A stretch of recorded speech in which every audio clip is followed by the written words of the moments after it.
Welcome to the hottest movie review on the internet today, the A-List Review. I am your host, the Game Changer, Wes Troop. And this weekend marks the release of a very anticipated sequel coming to theaters, and I figured, well, we might as well go back and check out the original film, something I think everyone should do before going to see the sequel. If you've never seen the original before, probably a good idea.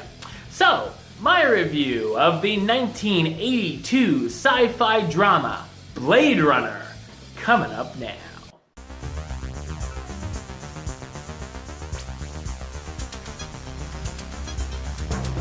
In futuristic 2019 Los Angeles, human-like androids called replicants, built by the Tyrell Corporation, are declared illegal. The job of officers known as Blade Runners is to retire the replicants, meaning shoot and kill them. When a quartet of replicants come to Earth illegally, a former Blade Runner named Rick Deckard is forced back into action to take out the androids who are searching for a way to expand their 4-year lifespan. So what did I think of Blade Runner? I thought it's a fantastic sci-fi drama. If you watch the film now, or even recently, you can tell how highly influential the film has been over the last 35 years to other sci-fi projects, such as Ghost in the Shell.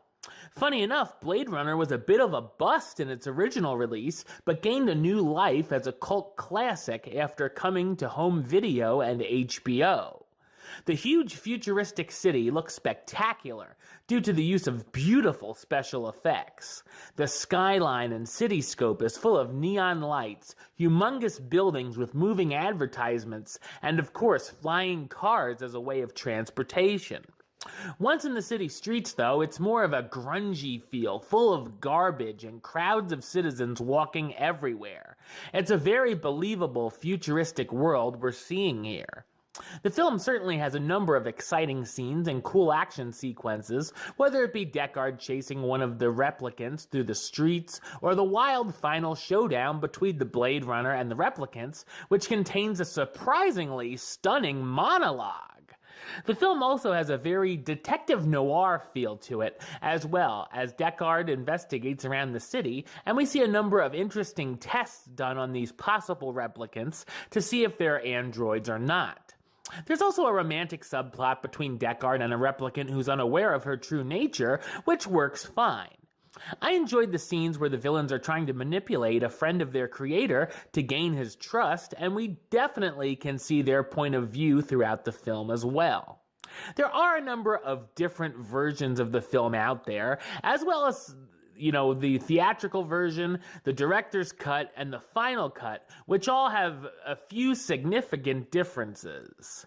The cast stars Harrison Ford as Rick Deckard, the former Blade Runner brought back in to do one last retirement job.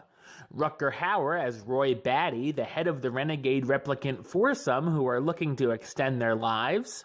Sean Young as Rachel, Tyrell's assistant and experimental replicant who believes she's human. And Daryl Hannah as Pris, another one of the replicants Deckard is trying to retire.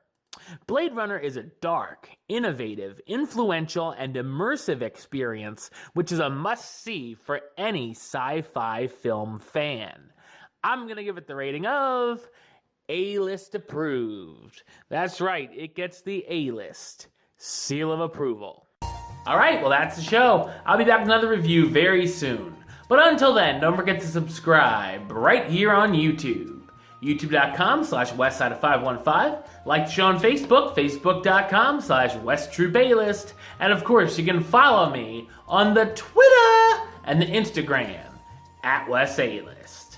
Until next time, Troop out.